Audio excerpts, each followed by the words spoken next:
बुद्ध के अपने शिष्यों के लिए आखिरी शब्द थे अपा दीपो भव, अपने प्रकाश स्वयं बनो। जब बुद्ध इस दुनिया से जा रहे थे तो स्वाभाविक रूप से हजारों शिष्य उनके चारों तरफ इकट्ठा हो गए। वे रोने चिल्लाने लगे। गुरु उन्हें छोड़कर जा रहा था। उनका दुखी होना तो स्वाभाविक था और गुरु भी उनके साथ 42 सालों तक रहा था और वो सभी उस आदमी से बहुत प्रेम करते थे। वे उनकी आभा, उनके खिंचाव से प्रेम करते थे। वह उन सबसे सुंदर व्यक्तियों में से एक थे जो कभी भी इस पृथ्वी पर चले होंगे। वह न केवल आध्यात्मिक रूप से सुंदर थे बल्कि शारीरिक रूप से भी वह सबसे सुंदर पुरुषों में से एक थे। बुद्ध का बैठना, चलना, सोना, उनकी बातें, उनकी मुस्कान सब अपने आप में बहुत ही अद्भुत और आकर्षक था।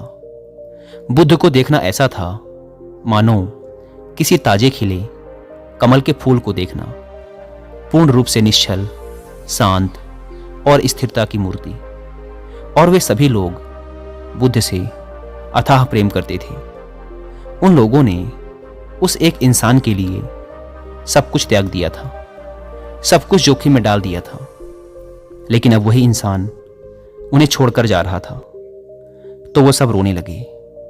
उनके रोने को, उनके आंसुओं को, उनके दुख को कोई भी समझ सकता था। लेकिन बुद्ध ने कहा, चुप हो जाओ, ये रोना धोना बंद करो। और तुम सब रो क्यों रहे हो? इससे क्या फर्क पड़ता है कि मैं इस दुनिया में रहूं या ना रहूं? मैं तुम्हारा प्रकाश नहीं था। तुम्हें अपना प्रकाश स्वयं बनना होगा। और मैं कह देता हूं कि जिस घटना को आज तुम सब एक श्राप समझकर रो रहे हो वही तुम सब के लिए एक वरदान सिद्ध होगी। क्योंकि जब मैं चला जाऊंगा तो तुम खुद को खोजने का प्रयास करोगे। जब तक मैं यहां था तो तुम्हारी खुद से ज्यादा मुझ पर दिलचस्पी थी।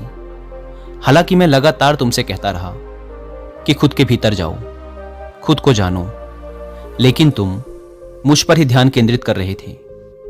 अब जब मैं यहां ना रहूंगा तो तुम खुद के भीतर जाने के लिए बाध्य हो जाओगे।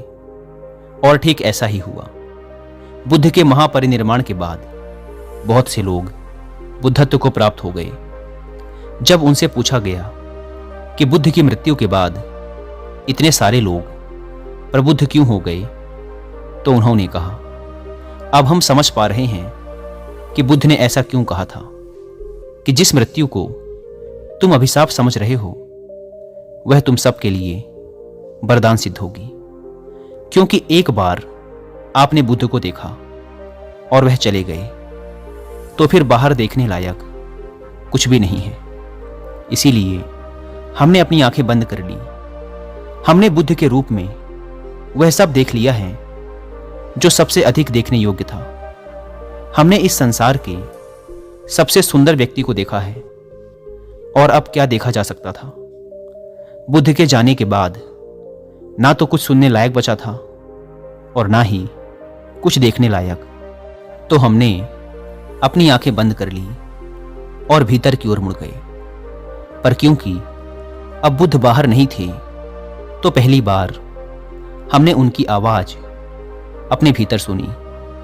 जब तक बुद्ध हमारी आंखों के सामने थे तब तक हम अपने भीतर की यात्रा को कल पर डालते रहते थे, क्योंकि हम उनके व्यक्तित्व, उनके करिश्मों में ही मुग्ध रहते थे।